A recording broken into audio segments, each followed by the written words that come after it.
अनंत कोटि दंडवत सतगुरुदेव को। अपना कल चल रहा था उत्तम अधिकारी के लक्षण में। उसने प्रश्न किया था कि जो जितना भी संसार है, आप कहते हो जन्म मरण संसार और सुख दुख रूपी संसार है नहीं, पर मुझे तो दिखता है। तो फिर रस्सी के सांप का उदाहरण आया कि रस्सी है पर दिखा सांप। तो उसके उदाहरण अपने दे चुके थे। अब आज वेदांत की बात जो उन्होंने कही, बौद्ध ने, न्याय, वैशेषिक, सांख्य सब ने अपनी बात रख दी। अब वेदांत की बात, यहाँ पर सिद्धांत की बात देखो। सिद्धांती क्या कह रहे हैं? सिद्धांती कह रहे हैं कि भाई देखो, ये जो सामने जगत है, ये जगत के रूप में, ये प्रिय के रूप में, अप्रिय के रूप में, प्रिय प्रिय भी तो दिखता है हमारे को। मैं मेरा दिखता है, प्रिय अप्रिय दिखता है, पाप पुण्य दिखता है, जन्म मरण दिखता है। ये सारा कैसे दिखा? तो उन्होंने उदाहरण दिया कि सारा खेल जगत का वृत्ति है। समझाया था कि वृत्तियां जो उठती हैं, आप अगर शांत हो सुषुप्ति में तो कोई जगत नहीं है, कोई व्यवहार नहीं है। सुषुप्ति में आप तो हो, है समझ आ रही है? समझ आप तो हो, लेकिन वृत्तियां नहीं है। जागृत आई, शीशा एकदम सामने आया, अंतःकरण, इधर अंतःकरण के सामने चेतन है, इधर अंतःकरण है, एकदम उसमें वृत्तियां उठने लगी। चेतन की स्फुरना से अंतःकरण में वृत्तियां, भाव उठने लग गए। और सबसे पहले उठी मैं की कल बता रहे थे कि सबसे पहले आप अगर बच्चों को उठाते हो तो सबसे पहले जो सुषुप्ति में है आप सुषुप्ति में हैं। आपका नाम है हैता, अस्ति, है। तो है अंतःकरण से हूँ हो गया।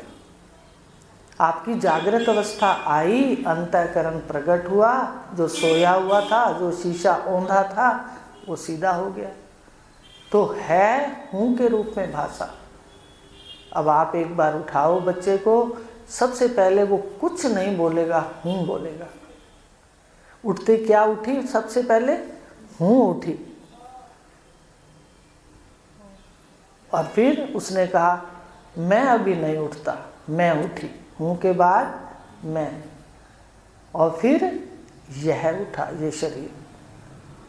अब कहने में तो इतनी देर लग गई है, हूँ हुआ, हूँ उठा, फिर हूँ में जो है मैं उठा, फिर मैं में यह उठा। कितनी देर लग गई?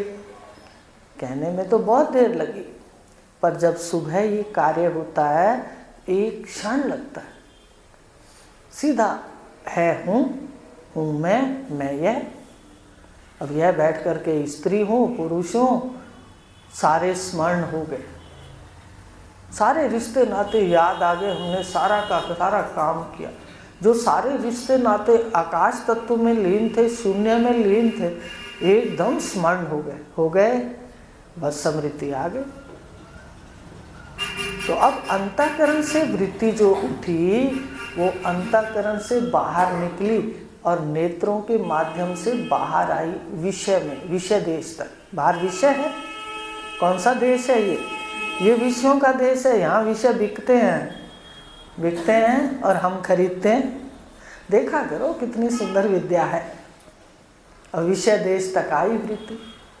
अब वृत्ति तो आई, पर अंतःकरण में अज्ञान पड़ा था, वो अज्ञान को ओढ़ कर आई। अज्ञान कहाँ से दिया गया? संस्कार कहाँ से दिए गए? कहते जो बाहर लोग हैं, उन्होंने जीव में संस्कार भरे। अब जन्मों के संस्कार पड़े हैं। मैं शरीर हूँ और मन के अनुकूल प्यार है, और मन के जो प्रतिकूल है वहाँ द्वेष है, सदा से है। अब वो जैसे वृत्ति बाहर निकली, वो विश्व के विषयों को निरावरण नहीं कर पाई और अज्ञान में उसने देख लिया ये शरीर मैं हूँ और परिवार और घर मेरा, ये मेरा ऐश्वर्य है। पुत्र, बेटी, बेटा, पत्नी, पति, मकान, धन और भी जितने कोई सोना है, चांदी है, पशु है, जो भी आपने अपने घर में रख रखे हैं वो आपका ऐश्वर्य है। सोफा है, कुर्सियां हैं, ये सारा मेरा। तो ये मैं मेरे के संस्कार जन्मों के हैं, तो वृत्ति आवरण को भंग ना कर पाई, बाहर अज्ञान के आवरण को भंग ना कर पाई, और इसने उस संस्कारों वाली वृत्ति से जो इतने जन्मों से भोगे हुए हैं, उस अज्ञान से कह दिया शरीर मैं हूँ और ये सब मेरा। अच्छा, जानने की कोशिश नहीं की। जब जीव जगत में आया इसने जानने की कोशिश नहीं की, बस मानता गया, मानता गया, मानता गया, मानने की कोशिश करता गया। है ऐसा? किसी ने कहा तू शरीर है, बेटी है, बेटा है। रात को रोज हमने इस शरीर को छोड़ा, अपने घर गए, फिर सुबह उठकर फिर आंखों में आके बैठ गए और कर्मों का लेन देन करने लगे। हमने सिर्फ माना कि मैं शरीर हूं, हमने माना ये सब मेरा है। आश्चर्य तो है, मेरा छूटता हुआ भी दिखता है छूटता हुआ। आज तो दिखता है कि सराय में रह रहे हैं, कितना सुंदर मेला है, देख लो कितनी ईश्वर की सुंदर सृष्टि है, आत्मा का कितना विस्तार है। पर पहले तो ऐसा नहीं दिखता था। पहले था घर मेरा है, ये सारे मेरे हैं, वो मेरा शत्रु है, वो मेरा मित्र है। तो ये सब जैसे हमने माना, मानते गए, मानते गए। वो कहे मैं तेरी सास हूँ, मान लिया। मैं तेरा पति हूँ, मान लिया, ठीक है। मैं तेरी पत्नी हूँ, ये सारा मेरा है, मान लिया। सारा कुछ तो मानने में है, जाना नहीं।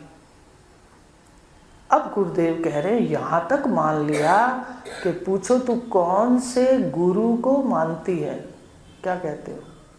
इसलिए तो सारा देखो, आज कलयुग में गुरुडम है। महर्षि दयानंद जी, जो जिसने सुंदर बात कही है वो ले लो। उस संत ने कोई सुंदर बात की, उसको ले लो। सिद्धांत अपने अपने होते हैं। ये उन्होंने कहा भाई देखो गुरुडम फैला हुआ है, तो मनन करो, कितना गुरुडम है। शिष्य का धन तो हरण हो रहा, पर शिष्य की मुक्ति नहीं हो रही, ना उसको कोई सत्य का पता चल रहा है। ज़्यादातर देखो, विरले तो हैं संत, आखिर विरले तो सत्य में स्थित हैं ही, लेकिन अक्सर देख लो हर कोई मान रहा है। किस गुरु को मानती है, उसको मानती है। लेकिन यहां पर अपन ने क्या पढ़ा कि गुरु को जानो। तो जान करके जो कार्य होता है वो अपने को सही होता है। जो मानना होता है वो हम मोहवश भी मानते हैं। तो गुरु के नाम पर और मोक्ष के नाम पर भी जहाँ हमने धर्म का सौदा किया, वहाँ भी हम मानने लग गए। परिवार को तो माना ही माना, पर गुरु को भी मानने लग गए। कहते हैं तू किसको मानती है, किसको मानती है। हमने जाना कुछ नहीं कि भाई यहाँ क्या हमारे को मिलता है। हम लाइन में लगे हैं तो हमारे को क्या इसका, आज तक हमने देखा गुरु के पास गए हमें क्या मिला। हमने अपना जीवन तो खो दिया, पर समय का हिसाब नहीं लगा, तो मानने लगा, और इस तरह ये सारी भ्रांतियों में फंस गया। अब आगे लेते हैं।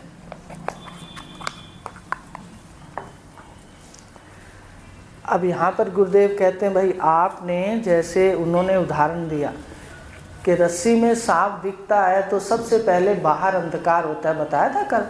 बाहर अंधकार है और मन में सांप के संस्कार। ऐसे ही जो जागृत अवस्था में जीव है, इधर तो अविद्या है, अज्ञान है। क्या कहोगे कैसे है, खोल के बताओ। इधर सबका अज्ञान है, हमें जगत का अज्ञान है, हमें जीव का अज्ञान है, हमें परमात्मा का अज्ञान है? बताएगा कौन? कि कोई बता सकता है कि जीव क्या है, कौन है, और जगत क्या है, और ईश्वर क्या है, और परमात्मा है तो कहाँ है? तो बिना तत्वज्ञ पुरुष के कोई नहीं बता सकता। तो इधर अज्ञान हुआ कुल मिला के। अब इधर तो इसका अज्ञान है, और फिर जगत वालों के दिए हुए जन्मों के संस्कार हैं। तो जैसे आंखें खोली वैसे क्या हो गया? हमें है तो सर्वम खल्व इदम ब्रह्म, है तो सत्यम, है तो सुंदरम, और है तो शिवम। सच्चिदानंद है। आनंद माने आनंद है, सब स्थान पर आनंद है। अंदर भी आनंद है और यहाँ भी आनंद है। अंदर सच्चिदानंद मन का साक्षी, और इधर आधार रूप से सारा आनंद ही आनंद है। आप तो कहोगे आनंद क्या, दुख है? वो तो विश्वों के अंदर है। विश्व में दोनों चीजें हैं, सुख भी है और दुख भी। जब हम विषय रूप से इसको भोगने लगते हैं तो विषयों के दो पहलू हैं, सुख और दुख। पर जब ये सुख दुख वाले विषय हमारे पास नहीं होते सुषुप्ति अवस्था में, तो हम आनंद स्वरूप हैं। विषयों को ओढ़कर सुख भी है, दुख भी है। विलोम शब्द सुख का, दुख है, पर आनंद का कोई विलोम शब्द नहीं है। वो एकमेव अद्वयम्। तो आत्मा आनंद स्वरूप है। तो ये अपने को उन्होंने बताया कि जैसे जीव आया, इधर मंद अंधकार माने अविद्या है, और मस्तिष्क में भोग के संस्कार हैं, और वो हमें दिखने लगे। हमने उनका चश्मा पहन के देखा। अब आप देखो, जिसने तो सफ़ेद चश्मा पहना है उसको यथार्थ दिखेगा। यथार्थ माने जो वस्तु जैसी है, आपने जैसा कपड़ा पहना है, जैसा सूट पहना है, तो सफ़ेद चश्मे में तो वैसा दिखेगा। सतोगुण में, सतोगुण सफ़ेद चश्मा है। भगवान ने गीता के अंदर कहा है, सत से ज्ञान होता है। ज्ञान तो सत से होता है। अब देखो आप किस गुण में स्थित बैठे हो इस वक्त? सत में बैठे हो, शांत बैठे हो, एकाग्र वृत्ति में बैठे हो, वृत्तियां चारों तरफ से समेट करके मन को एकाग्र करके बैठे हो। ये कहा है भगवान ने, सत से ज्ञान होता है। तो सफेद चश्मा जिसका है, सतोगुणी अंतःकरण है, वो तो अंतःकरण क्या देखेगा? यथार्थ, जो जैसा है उसको वैसा दिखता है। लेकिन लाल चश्मा रजोगुणी है, तो वो तो सारा जगत ही लाल दिखेगा। और वो आता है ना ऊपर दूसरा रंग, नीचे वो कहते भाई ऊपर वो आई शेड कम माइनस और प्लस का बनता है ना चश्मा इकट्ठे। तो अगर ऊपर लाल है नीचे हरा है, तो नीचे आंखों से दिखेगा तो हरी दुनिया दिखेगी, और ऊपर दिखेगा तो लाल रंगीन। तो रजोगुणी को रंगीन दुनिया दिखती है, और तमोगुणी काला रंग है उसके चश्मे, उसको तो सत्य दिखता ही नहीं है। काले चश्मे अंधकार दिखता है। देखते हो, काला चश्मा पहनते हैं तो दिन में भी रात दिखती है। तो इसी प्रकार अब अंतःकरण त्रिगुणात्मक चश्मा पहनकर जीव निकला। इधर अज्ञान अंधकार है, इधर उसके संस्कार हैं, तीनों बता दिए, सात्विक राजसिक तामसिक, उसको वैसी दुनिया दिखने लगी। इसलिए आज एक बात नोट कर लो, अगर हम किसी की बैठकर बुराई करते हैं, एक बात गांठ भी बांध लो, कभी किसी की निंदा ना करो। किसी के आंख की करीर बनना क्या जरूरी है? अगर जिज्ञासा के लिए गृहस्थी है, कोई बात है तो उसको करा के जो इतनी बात है उतना लो। लेकिन अपनी तरफ से या किसी की सुना सुनी में निंदा बिल्कुल ना करें, किसी की निंदा ना करें, सबसे बड़ा। ये गुण बताते हैं। हमारे ऋषि यहाँ तक कहते हैं तुम जिसकी निंदा कर रहे हो सकता है वो तुम्हारा ही गुण हो, क्योंकि तुम्हारा चश्मा ही बेकार हो। बात समझ रहे हो? यहाँ आने पर तो अंतःकरण बदलना ही पड़ेगा। ये वो साधना नहीं है अपने पुराणों में है, जैसे पंचम वेद है वैसे इतिहास और पुराण अपने 4 वेद ही है, पंचम वो है। तो कहानी है, लेकिन वो कहानी वास्तव में अपने ऊपर घटती है सारी। लेकिन यहाँ रोज बताया जाता है देखो ये ध्यान रखना, देखो ये ध्यान रखना। अब आज सुन लो, गुणों के हिसाब से आज विषय जैसा सामने आता है वैसी बात याद आ जाती है कि निंदा कभी नहीं करनी। जब भी मन में किसी का भाव आए तो उससे मन को कहो कि अच्छा हो सकता है तेरा ही गुण हो। ऐसा होता है या नहीं? कई बार अपना गुण हम दूसरे पर फेंक देते हैं, इसलिए चुप रहना ज़्यादा अच्छा है। अगर मन कहे नहीं कर ले थोड़ी सी निंदा, मन बहुत तेज है, कहता है कि नहीं कहता? कभी कभी कहता है ले चल बात कर ले उसकी। उसको कहे कहीं तेरा गुण तो ऐसा नहीं है, तू तो खराब नहीं है, तू उसकी बात क्यों कर रहा है? अगर वो है तो बात खत्म। हर स्थान पर हर व्यक्ति का कर्म का लेन देन है अपना अपना। हमें पता नहीं है तो हम हाजिरी क्यों लगाएं? तो ये बात गुरुदेव बता रहे हैं कि जो ये जन्मों के संस्कार हैं ये 3 तरह के हमें दिखने लगते हैं जगत में, और जीव उल्टे सीधे कर्म बनाता है। इसलिए 3 गुणों से परे होकर के गुणों के साक्षी हो जाओ। साक्षी हो जाओ ये तो कहना पड़ता है, वास्तव में तुम 3 गुणों के साक्षी पहले से ही हो। केवल ज्ञान प्राप्त करो और अपने घर में बैठ जाओ। तो इस प्रकार उन्होंने कहा कि वृत्ति जब अंतःकरण से निकली, अब उन्होंने शास्त्रीय भाषा में बता देते हैं, वृत्ति अंतःकरण से निकली और अज्ञान के आवरण को भंग ना कर सकी। समझ आ गई अज्ञान? अब जो इधर 3 गुण थे, सामने जो आकृति थी सांप वाली रस्सी वाली, तो वो बदल के क्या दिखने लगी? इन्होंने शास्त्रीय भाषा में कहा है कि विषय के तमोगुण में शोभ हुआ। आप इस बात को ना समझो तो इतना देख लो कि सामने जो रस्सी पड़ी थी ना, वो बदल के क्या दिखने लगी? सांप दिखने लगी। अब तमोगुण की रस्सी होती है, विषय के कौन से गुण के हैं? तमोगुण के। लेकिन अपने को इतना गहरा नहीं भी आता तो सीधा सीधा लिख दो, तमोगुण में शोभ हुआ, इधर सतोगुण में शोभ हुआ। आप इस बात को ना समझो तो इतना ही देख लो कि इधर तम की जो आकृति थी वो तो बदल के संस्कारों से सांप दिखने लगी। सांप बनी नहीं कि बन गई, दिखने लगी, वो सांप दिखने लगी। और इधर जो सतोगुण में जीव था, जीव जिसको कहते हैं, उसको उल्टा ज्ञान हो गया। ये ज्ञान किसको हुआ उल्टा? ज्ञाता ज्ञान ये पढ़ा था। ज्ञाता किसको कहते हैं? जो सतोगुण वाले अंतःकरण में स्थित होता है, उस जीव को, फुरने वाले को, द्वितीय पुरुष को ज्ञाता कहते हैं। आप इस वक्त कौन सा पुरुष बोल रहा है? द्वितीय पुरुष, अंतःकरण वाला पुरुष। आपके पीछे एक साक्षी भी है? वो भी आप और ये भी आप। पहचान करो, गुरुदेव पहचान करा रहे हैं। सिंह है, सिंह को बुला के पहचान करा रहे हैं कि तू सिंह है, इन भेड़ों में क्यों मिला हुआ है? तब जाके विषय वासनाएं क्षीण होंगी।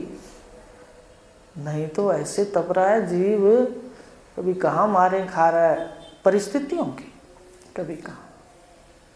तो अंतःकरण से वृत्ति निकली, आवरण भंग ना कर पाई। वो तमोगुण का जो सांप रस्सी थी वो तो सांप इसको दिखने लग गया, और इधर जो सतोगुणी जो अंतःकरण वाला जीव है, चेतन है, उससे ज्ञान हुआ। ज्ञान किसको होगा? वृत्ति को नहीं होगा। वृत्ति तो जाकर के उसमें बैठेगी, विषयों में ज्ञान नहीं होगा। आपको थोड़े दिन पहले भी बताया था, विषयों का भोग इधर है पर आत्मा आनंद अनुभूति इधर है, विषय का भोग इधर है, पर आनंद की अनुभूति कहाँ है? आत्म स्वरूप है आप। आनंद अनुभूति अपना आप है, इधर ज्ञान नहीं है। विषयों में वृत्ति गई, पर ज्ञान किसने दिया? ज्ञान इधर हुआ जीव को, जीव ने ज्ञान दिया, पर कौन सा ज्ञान दिया? वहां है तो रस्सी और ज्ञान दिया सर्प। ये ज्ञान क्यों हुआ? फिर से सुन लो, उसने अंतःकरण के संस्कारों के अनुसार ज्ञान दिया। तो इस प्रकार कुछ का कुछ दिखाई दिया। तो इसमें उन्होंने शास्त्रीय भाषा दी कि वृत्ति विषय के अंदर जाकर व्याप्त हो गई। वृत्ति बाहर निकलती है तो विषय के अंदर व्याप्त होती है, और जो जीव बैठा है ये ज्ञान करवाता है, सतोगुण ज्ञान करवाता है। अब सतोगुण ज्ञान नहीं करवाता, ध्यान देना, सतोगुण में बैठा चेतन ज्ञान करवाता है। आप ज्ञान करते हो? ज्ञान किसको होता है? मोटी भाषा में देखो, आपको होता है। और बाहर क्या होती है? हमारी वृत्ति जाती है। आप चुपचाप आंखें बंद करके बैठे हो, वृत्ति नहीं है तो बाहर का ज्ञान नहीं होगा। वृत्ति नहीं है तो आप किसी से बात भी नहीं करोगे। सारा खेल किसका है? वृत्तियों का। गड़बड़ी किस में है? वृत्तियों में। सुधारना किसको है? कौन सुधारेंगे? सद्गुरुदेव। कुछ नहीं करेंगे, वो सिर्फ ज्ञान बता देंगे। वो कहेंगे देखो ये ऐसा है, ऐसा है, ऐसा है। और जीव इतना इसको समझ आ जाएगी। अभी आप देखना, जब कभी निंदा करने की आएगी ना मन में, तो जरूर एक बार घंटा अंदर बजेगा। तो ये ऐसे गुरुदेव के शब्द हैं, बलशाली शब्द होते हैं उनके। भगवान ने कहा ना, भूतों को भूमि घुस के बल से धारता हूं मैं। सारी सृष्टि बल से खड़ी है, ईश्वर के संकल्प से। और कृष्ण कह रहे हैं मेरे बल से कह रहे हैं। तो यहाँ भी क्या है? बल से गुरुदेव शब्द देते हैं और शब्द शासन करते हैं। तो इस प्रकार वृत्ति निकली, बाहर अंधकार को चीर ना पाई, और तमोगुण की रस्सी तो दिखने लगी सांप की, और जो इधर ज्ञान हुआ वो भी उल्टा पुल्टा विपरीत ज्ञान हुआ। यथार्थ ज्ञान नहीं हुआ, भ्रांति ज्ञान हुआ, और भ्रांति से सर्प दिखा।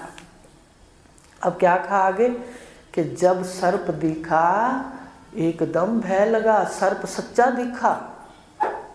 ऐसा जगत कितना डरावना लगता है। मनन करते हो कभी? सीधा साधा जगत लगता है, बताइए। ये जगत बड़ा डरावना लगता है। कितना बच्चों को दम लगाते हैं कमाने के लिए, शरीर के निर्वाह के लिए। ये तो दिमाग ही खा गया सबका, ये शरीर खा गया। जो बच्चा होश में आया, इधर से माँ थप्पड़ लगाती है, उधर से टीचर डांटते हैं, होमवर्क करके नहीं आए। माँ भी कहती है जल्दी, अब आया है तो फटाफट। आज की माँ तो घर बैठने ही नहीं देती, ट्यूशन वाले को बुला लेती है और साथ हाथों हाथ उसको पकड़ा देती है ऐसा। बच्चे को बैठने का है ही नहीं, सारा दिन वो शरीर निर्वाह के लिए कितना कितना देखो भाग रहा है। देखो सिर्फ जवानी में नहीं भाग रहा, ये बचपन से भाग रहा है उस शरीर के निर्वाह के लिए। तो इस प्रकार विपरीत ज्ञान हो गया और इसकी वृत्ति व्याप्ति हुई, पर वृत्ति व्याप्ति पूरी ना हुई, और फल व्याप्ति में माने जो ज्ञान हुआ, फल व्याप्ति जो ज्ञान हुआ वो विपरीत ज्ञान हो गया, और इसने जगत को है कुछ और समझ लिया कुछ। रस्सी की तरह जगत ब्रह्म स्वरूप है, पर इसने यहाँ पर दुख रूप समझ लिया, मैं मेरा समझ लिया, और उसमें कष्ट को झेलता रहा। इस प्रकार उन्होंने कहा कि ये भ्रांति ज्ञान अंतःकरण में हो गया। उसका कारण आपको बता दिया कि अज्ञान था इसलिए। और अब गुरुदेव साक्षी रूप का ज्ञान दे देंगे कि तू साक्षी है और 3 गुणों में व्यवहार हो रहा, तो फिर ये अपने में उपराम हो जाएगा। और धीरे धीरे उपराम होते होते सुनते सुनते इसका अंतःकरण शुद्ध हो जाएगा। सुनते जाना और घटाना अपने आप में, सुनते सुनते अंतःकरण शुद्ध हो जाएगा और शुद्ध होते होते ये निष्ठावान हो जाएगा कि मैं साक्षी हूँ और ये जगत एक लीला मात्र है। आज इतना लेंगे। हरिओम शांति।